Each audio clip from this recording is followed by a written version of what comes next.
Dear students, welcome to the online classes program of Higher Education Department, Punjab. It is Department of English Language and Literature of Govt Postgraduate College, Attock. Here, I am Sharif Zahid, Assistant Professor of English. Well, my dear students, we are going through our first modern essay, Pakistan and the Modern World. And in our last lecture, we were discussing the various reasons of the division of subcontinent. As it was incomplete, let us complete it and switch over to the text. In the last lecture, we were discussing that to the millions of Muslims, the only opportunity was that they should enjoy their own sovereign state. And now, what about the Hindus? To millions of Hindus, it gave the same opportunity for developing their own culture.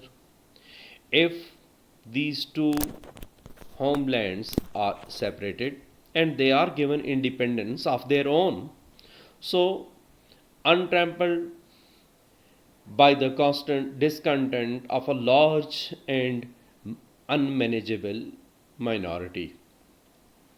So nobody would be there to have an obstacle or to create a problem being in the minority, but minority is of a large number which is not easily to be managed or controlled.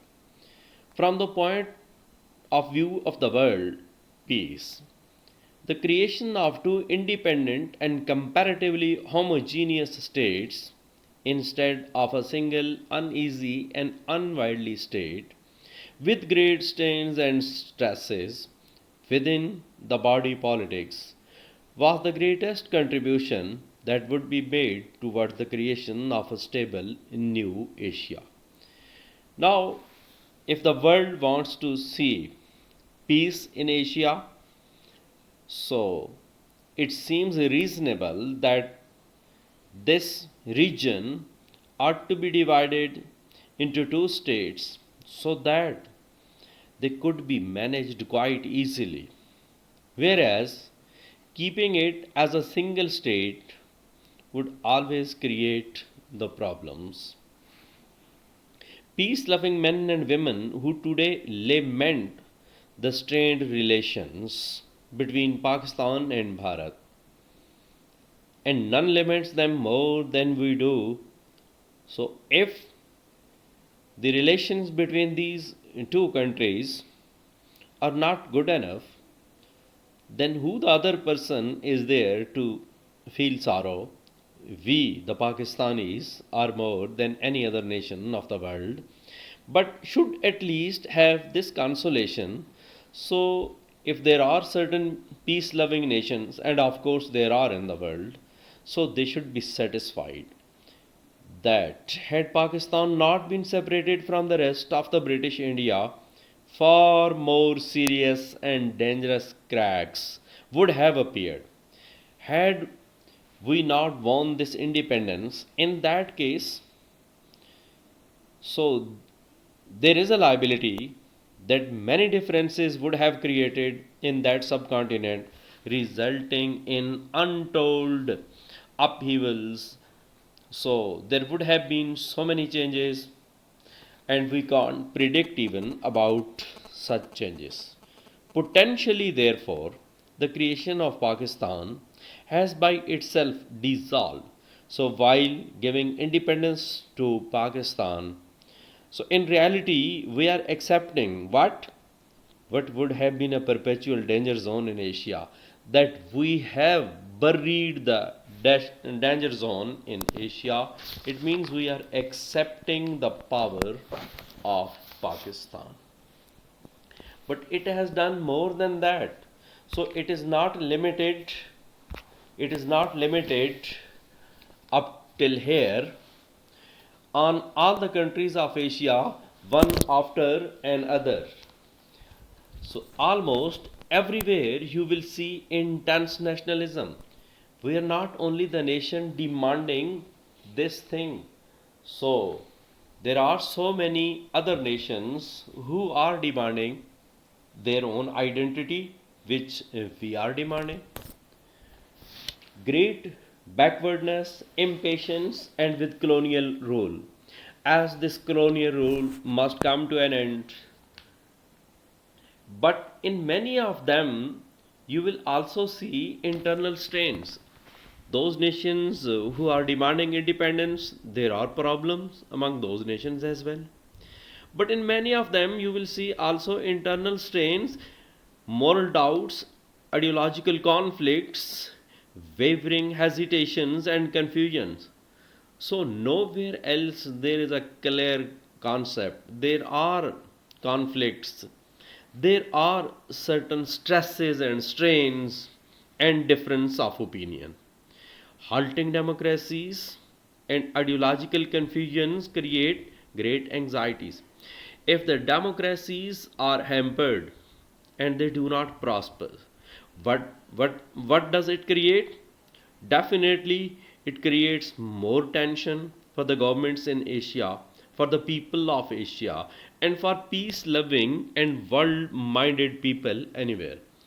So, those who are peace loving people, they always remain worried about such nations who are always troubling the peace of the world.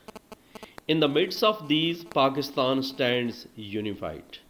But we, the Pakistani nation, are no more creating any problem. We are peace loving people. It stands unified because its people are free from mental confusions. We have no such like strains, no conflicts, no division, no stress, which elsewhere create disruption, but in any other part of the world there may be any problem and cast menacing shadows on the future. So the future may be darkened, but in any other part of the world, not in Asia. They have chosen for themselves the path chalk out for them by their simple, practical, clear cut beliefs and decisions. Once we are clear headed, so we know the price of the peace, so we are not creating any problem for the world. Foremost among those beliefs are the belief in the supreme sovereignty of God. First of all, we believe that everywhere it is the rule of Almighty Allah. Then, secondly, we believe in the equality of men. All the human beings are equal. And then we accepted that belief in democracy and the right of the people to be governed by their own freely chosen representatives. That people have the right to send their own representative, and through them there should be a governance. And belief in individual destiny, in the fundamental freedoms of every single man and woman. As the nations ought to be free, similarly, the individuals should be given freedom in the rights of every individual to the fruits of his own honest efforts. Then there should be freedom of economic enterprise as well, or intellectual. So, whosoever works hard, he must be given priority. He must be, his merit must be accepted, and belief in the sanctity of human life. Everywhere human life should be safeguarded, and human liberty and the liberty of not a single individual must be interrupted. Belief in the sanctity of home, and whosoever lives within the boundary wall of his home, he should not be disturbed. Belief in the universal peace, and everywhere throughout the world there should be peace. Not the world should engage in wars and exploitation, and no nation, whether weak or strong, should be exploited by other nations. We did not have to acquire or inculcate these beliefs after the foundation of our new state. It does not mean Liaquat Ali Khan wants to clarify here that we know all these things already. Simply, we must be given freedom. On the contrary, we founded a new state. Simply, what do we need is we need a new state, an independent state. All these things we know already as our religion has taught us because we wanted to practice these beliefs. We want to implement upon them. We want to continue our life with these beliefs practically without being inhabited, and nobody should check us by the congruity and without being thwarted by the domination. No strong nation should have a control over us of other conflicting ways of life. And nobody should be given this liberty in any walk of life that should disturb our beliefs and our practical life. For us to be undemocratic or to ignore individual rights, so we do not think that those who do not accept the right of the majority, all of them are undemocratic. So, to ignore individual rights, whether of property, belief, or expression, or the bend or knee to aggression is whether it concerns to the rights of the property, whether it is about the belief of someone, or it is about the expression of thoughts, or if by force somebody orders to do this or that, is to destroy completely the very ideals. So it means we are denying what which inspired us in our demand for Pakistan. Then our demand for Pakistan has no sound ground. If we do not accept the rights of other people, rights about their belief, about their property, about their expression of thought, and whatsoever they wish to enjoy and wherever they wish to enjoy. So it means by accepting the rights of other nation, as a matter of fact, we are qualifying to have a separate homeland for Pakistani Muslims.